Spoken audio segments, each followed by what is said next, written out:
अस्सलाम वालेकुम।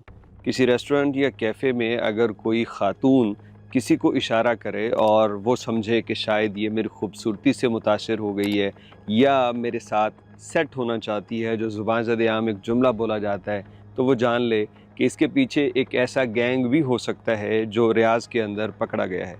ये स्टोरी शेयर करने का मकसद सिर्फ़ आगाही पहुँचाना है, ताकि कभी कोई चीज़ मशकूक लगे तो उसको आप थोड़ा-सा शक भी उसके अंदर रखिए कि कुछ भी हो सकता है।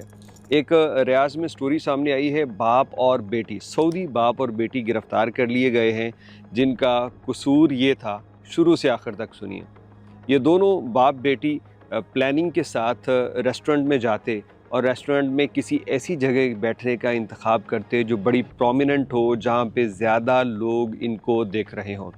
ये लड़की यानी ख़ातून बड़ा तैयार होके एक अट्रैक्टिव लुक के अंदर वहाँ पे बैठती और फिर अचानक से इसका बाप उठता और वहाँ से रेस्ट रूम में चला जाता या किसी और बहाने वहाँ से निकल जाता।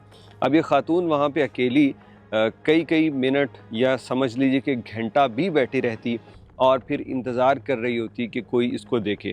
अचानक से किसी मर्द के साथ आई कांटेक्ट बनता, उसको हल्का सा एक इशारा या स्माइल पास करती और बाद में वो सब कुछ छोड़ के इस पे फ़िदा हो जाता कि लो जी, मेरे साथ तो इसकी सेटिंग पक्की हो गई है। यानी मर्द को भी होता है ना कि बस पता नहीं मैं क्या हूँ। तो जब मर्द को इस तरह से यकीन हो गया कि ये ख़ातून मुझसे बड़ी मुतासिर है, तो वो फिर उसके करीब जाता है, कभी उठ के उसके टेबल पे भी बैठ जाता है और कुछ ऐसी एक दो हरकतें करता है।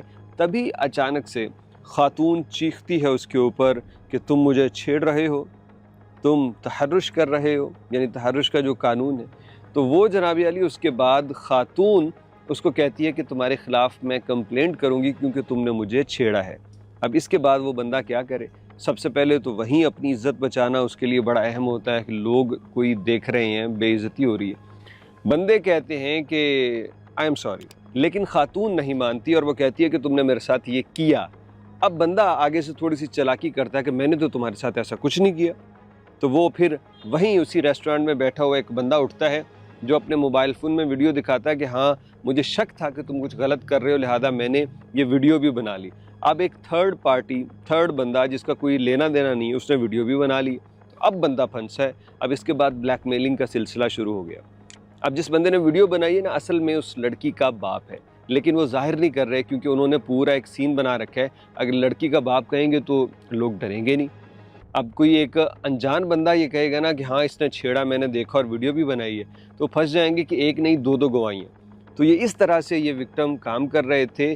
5 लाख रियाल अब तक 30 लड़कों से ये खातून और इसका बाप छीन चुके थे, यानी ब्लैकमेल कर चुके थे और अभी इनका ये सिलसिला जारी होना ही था कि रेस्टोरेंट वाले को शक गुज़रा, रेस्टोरेंट ओनर को, और उसने जो आखिरी विक्टिम था उसका पीछा किया और बताया कि यही स्टोरी पहले भी ये लोग कई और लोगों के साथ कर चुके हैं, लिहाजा मेरा तुम्हें ये मशवरा है कि तुम पुलिस को जाके इत्तला दो ताकि पुलिस इसमें कार्रवाई करे, क्योंकि ये लोग जो हैं ये फ्रॉड कर रहे हैं। और आखिरकार आखिरी बंदे ने पुलिस को इत्तला दी और फिर पुलिस ने इन दोनों यानी बाप और बेटी को अगली आमद पे जब ये रेस्टोरेंट आए फ़ौरन गिरफ़्तार किया और सारे एतराफ़ इन लोगों ने कर लिए।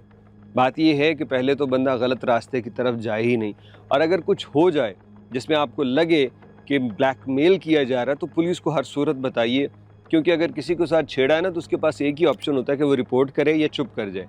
अगर उसके बदले वो पैसे डिमांड कर रही है या कर रहा है तो इसका मतलब है कि पीछे कहानी कुछ और है। चाहे वक्ती तौर पे दे दें, लेकिन कुछ सबूत इकट्ठा करके पुलिस को भी बता दें कि ये मुझसे मिस्टेक हुई है, क्योंकि किसी को छेड़ना एक जुर्म है ना, तो उस छेड़खानी का ड्रामा करके उसको ब्लैकमेल करना ये उससे भी बड़ा जुर्म है और पुलिस इस पे भी कार्रवाई करती है।